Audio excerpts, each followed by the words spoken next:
Eh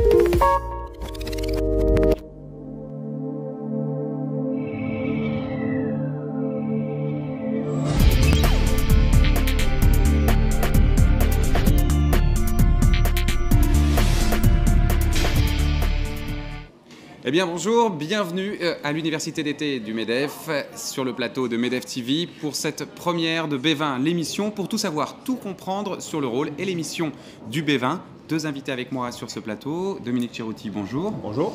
Alors vous êtes le président de NYSE Euronext, ou si on préfère, les bourses de New York, le CAC 40 et bientôt aussi la bourse de Francfort, en quelque sorte. Ouais. Voilà. Et Frédéric Sanchez, vous êtes le président de FIVS, il ne faut pas dire Five. FIV. Tout à fait. Bien d'équipement industriel, vous m'avez dit le plus gros des petits. Oui, c'est ça, une grosse ETI française d'1,5 milliard. Ouais, quand même. Et en même temps, je préside la Commission internationale du MEDEF. Tout à fait. C'est à ce titre-là que je suis aujourd'hui avec vous. Et nous allons discuter effectivement du B20 et je vais vous demander à vous, pour commencer, de nous expliquer qu'est-ce que c'est que ce B20. Alors B20, B business, 20, pourquoi 20? Parce qu'il y a un G20. Et donc on a à un moment pris l'initiative, les organisations patronales, de se réunir entre nous au niveau des 20 pays du G20 pour faire des propositions et des recommandations aux chefs d'État qui se rencontrent au moins une fois par an dans le cadre du G20, faire des recommandations concrètes, pratiques sur les thèmes retenus par le président du G20 dans le pays duquel va se tenir la réunion, en l'occurrence en novembre en France cette année. La grande première. La grande première. Très bien. Alors, Dominique Cerutti, on va peut-être ensemble parler plus de toutes les missions justement du B20, rentrer un peu plus précisément dans ces missions. Alors, comme le disait Frédéric Sanchez, c'est un groupe de leaders dans le business qui travaille sur 12 thèmes qui sont issus des travaux du G20.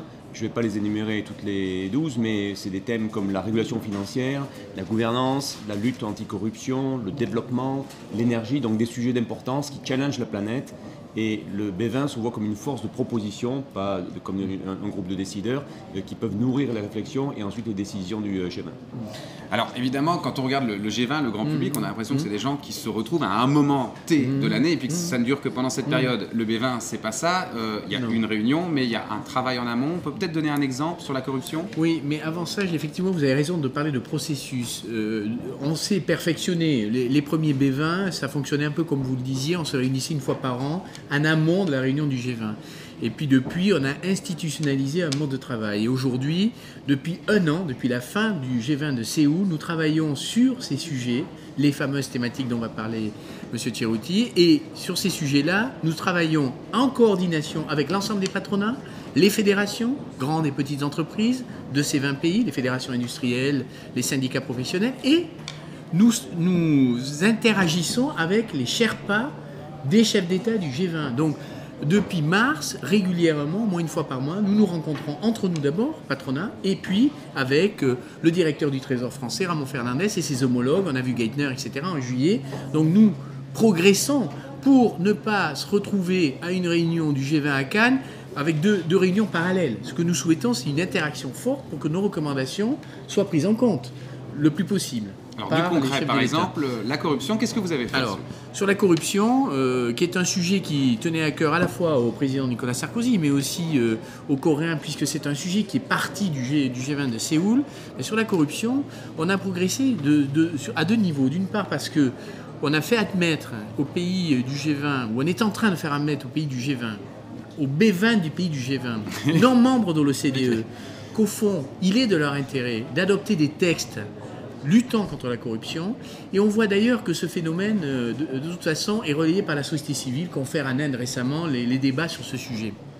Mais c'est aussi le cas en Chine, d'une part. Et deuxièmement, et surtout, on est un peu disruptif dans la proposition qu'on fait, puisque on soumet une idée au chef d'État qui est de dire cessons de simplement pointer le doigt sur les corrupteurs et les corrompus, mais essayons d'intervenir en amont.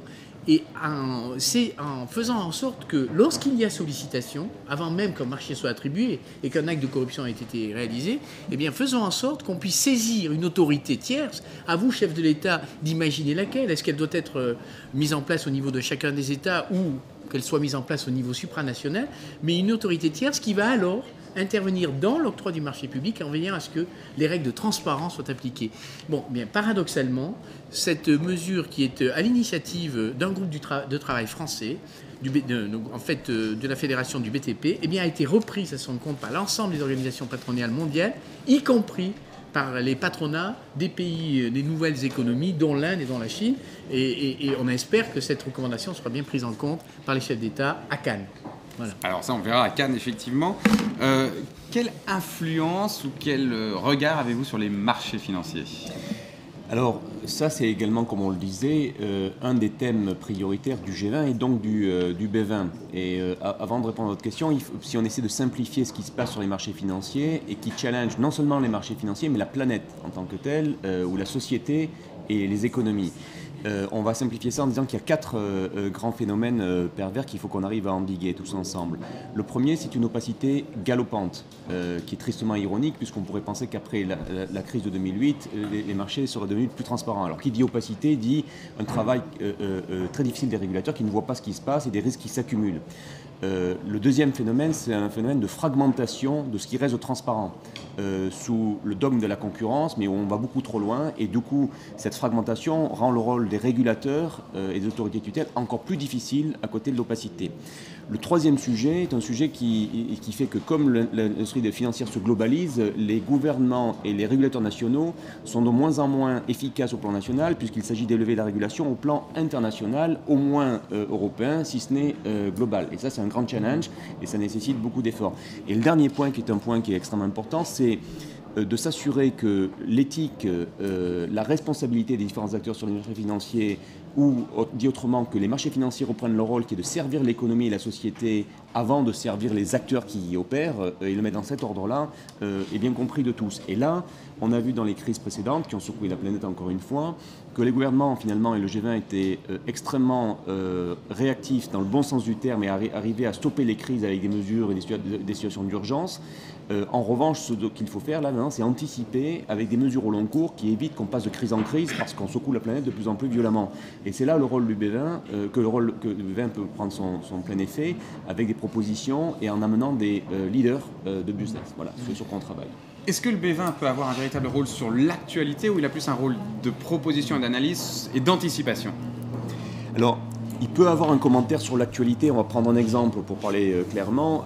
Il y a 15 jours, 4 pays ont décidé de prononcer un ban en anglais, donc des ventes à découvert, où on a eu des discussions sur les taxes sur les transactions financières.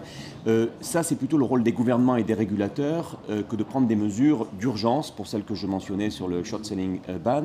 Le B20 peut commenter ça. Je vois plus le rôle du B20, plutôt que d'agir sur des situations d'urgence ou de réaction, justement, comme je le disais, de faire un travail de fond et d'être force de proposition sur des solutions qui anticipent les crises et qui les déminent plutôt que de vouloir les traiter en réaction. Voilà. Alors Frédéric Sanchez, pour terminer justement, ce travail de fond, selon quel calendrier ? Je vais rebondir avant sur ce que vient de dire M. Cherouti en précisant que, effectivement, la vocation du B20, c'est de proposer des mesures structurelles qui s'inscrivent dans la durée. Parce que là, l'horizon d'une entreprise n'est pas l'horizon politique. On n'est pas en élection tous les 3, 4, 5 ans. Nous, on travaille sur le long terme. Donc, c'est plutôt structurel. Ceci étant, on peut s'autosaisir de sujets qui auront un impact à long terme. Je vous donne un exemple. Le B20 s'était réuni à l'initiative de Laurence Parisot à la suite de la crise, de l'accident de Fukushima, pour réfléchir sur la bonne manière de traiter le sujet du nucléaire et notamment des standards. Parce qu'il ne sert à rien de dire il y a eu Fukushima, mais on va continuer à vendre du nucléaire low cost. Donc on a commencé à réfléchir à des mesures structurelles pour permettre, pour les pays qui souhaiteraient mettre en œuvre le nucléaire, de s'assurer qu'au moins les normes de sécurité soient internationales et que la concurrence ne se fasse pas sur ces normes-là. C'est un sujet parmi d'autres, mais qui n'est pas à l'ordre du jour d'ailleurs du G20, qui est un sujet dont on s'est autosaisi. Mon premier réponse. Alors parfait. maintenant, pour revenir ça sera dans une au prochaine calendrier, émission, je suis désolé, on la fera dans une prochaine émission. Non, mais le calendrier, on se en a retrouve parlé. très prochainement Mars pour et reparler, novembre, voilà. mars et novembre, pour reparler du B20. Dominique Cherouti, Frédéric Sanchez, merci beaucoup d'avoir été avec moi pour cette première émission consacrée au B20. Il y en aura d'autres très vite. Merci. Merci à vous.